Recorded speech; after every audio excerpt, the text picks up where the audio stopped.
Assalomu alaykum hurmatli vatandoshlar va odatdagi yangiliklarimizni boshlaymiz. Boshlashdan oldin katta iltimos, meni ko'rayotgan bo'lsangiz, podpiskani bosinglar. Podpiska bizning kanalimizga rivojlanishiga juda ham yordam beradi. Iltimos, shuni bosib qo'yinglar. Diqqat, tezkor xabar. Nega migrantlar Rossiyani ommaviy ravishda tark etmoqda? Videoni diqqat bilan oxirigacha ko'ring, bu haqda to'liq bilib olasiz. Qo'shni davlatlardan kelgan dvorniklar va qurilishdagi ishchilarning tanish qiyofasi asta-sekin o'tmishga aylanib bormoqda. Yillar davomida migrantlarni jalb qilish orqali ishchi kuchi yetishmovchiligini hal qilib kelgan Rossiya jiddiy qiyinchiliklarga duch kelmoqda.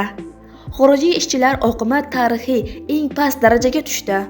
O'tgan yilning dastlabki 9 oyida mamlakatga atiga 88.900 kishi kirdi. Bu oldingi 10 yilliklarga nisbatan juda kam ko'rsatkich. Mutaxassislar migrantlarning asosiy sababi sifatida iqtisodiy omillarni keltirmoqda.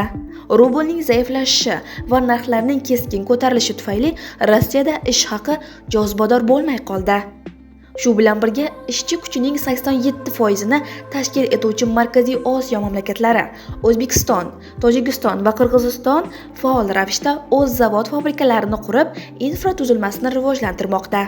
Daromadlar o'rtasidagi tafovut kamayib bormoqda va ish haqidagi oz farq uchun minglab kilometrlarni bosib o'tish endi ko'pchilik uchun mantiqsiz bo'lib qoldi. Moliyaviy masalalardan tashqari, hukumat siyosatining qattiqlashishi ham rol o'ynadi. Rasmiylar hujjatlarni rasmiylashtirishni qattiqlashtirdi va xavfsizlik tekshiruvlarini kuchaytirdi. Yangi qoidalar ijtimoiy nafaqalarga ham ta'sir ko'rsatdi. Endi tug'ruq kapitali faqat Rossiyada tug'ilgan bolalarga beriladi. Bundan tashqari, bir qator jinoyatlar endi fuqarolikni darhol bekor qilish va deportatsiya qilish xavfini tug'diradi. 2022-yildagi qisman safarbarlik ham qo'sh fuqaroligi bo'lgan migrantlarning mamlakatga kelishiga to'siq bo'la boshladi. Chunki Rossiya pasporti endi avtomatik ravishda egasini harbiy xizmatga ro'yxatdan o'tishga majbur qiladi. Ko'pgina potensial migrantlar uchun bu yoqimsiz surpriz bo'ldi. Boshqalarni hamma Rossiya fuqaroligini olishga ishtiyoqini so'ndirdi. Mamlakatda qolgan chet elliklar endi qurilishda yoki dvornik sifatida arzon ishchi kuchi bo'lishni xohlamaydi. Ishchilarning yanada qulayroq sohalarga oziq-ovqat yetkazib berish, kuryerlik xizmatlari va chakana savdoga ommaviy ravishda ko'chib o'tishi kuzatilmoqda. U yerda ish sharoitlari yaxshiroq va ish haqi ko'pincha yuqoriroq. Bunday vaziyatlarda ish beruvchilar muqobil yo'llarni izlashga majbur. Ba'zilar Shimoliy Koreya yoki Afrika mamlakatlaridan ishchilarni jalb qilishni ko'rib chiqsa, boshqalari esa avtomatlashtirishga tayanib, qo'l mehnatini robotlar bilan almashtirish niyatida. Davlat dumasi eski migrantlarga modelining davri o'tganini ta'kidlamoqda. Deputat Mixail Delyagin ishchilar ish haqining katta qismi vositachilar qo'liga o'tib ketishiga olib keladigan korrupsiya sxemalariga ishora qiladi. Shu bilan birga deputat Oksana Dmitriyeva migrant ishchilarning katta oqimiga ehtiyoj sun'iy ravishda oshirib yuborilganini va mamlakatga past malakali ishchilarni almashtirishga qodir malakali mutaxassislar kerakligini ta'kidlamoqda. Biroq migrantlarni boshqa chet elliklar yoki robotlar bilan to'liq almashtirish g'oyasi ular o'ylaganchalik oddiy emas. Yangi mamlakatlardan kelgan ishchilar ham o'qitish, hujjatlarni rasmiylashtirish va uy-joy bilan ta'minlash, til muammolarini yo'qotishi lozim. Bu esa vaqt va pulni talab qiladi. Robotlarga kelsak, avtomatlashtirish barcha sohalar uchun mos emas. Qurilish, uy-joy kommunal xizmatlari va qishloq xo'jaligi hali ham mashinalar hali to'liq bajara olmaydigan ko'p qo'l mehnatini talab qiladi. Bundan tashqari, texnologiyalarni joriy etish katta investitsiyalarni talab qiladi. Bu esa har bir ish beruvchining qo'lidan kelmaydi. Shuning uchun migrantlarni tez va to'liq almashtirish haqida gapirishga hali erta. Manba Migrant.uz. Agar kanalimizda yangi bo'lsangiz, obuna bo'lishni unutmang.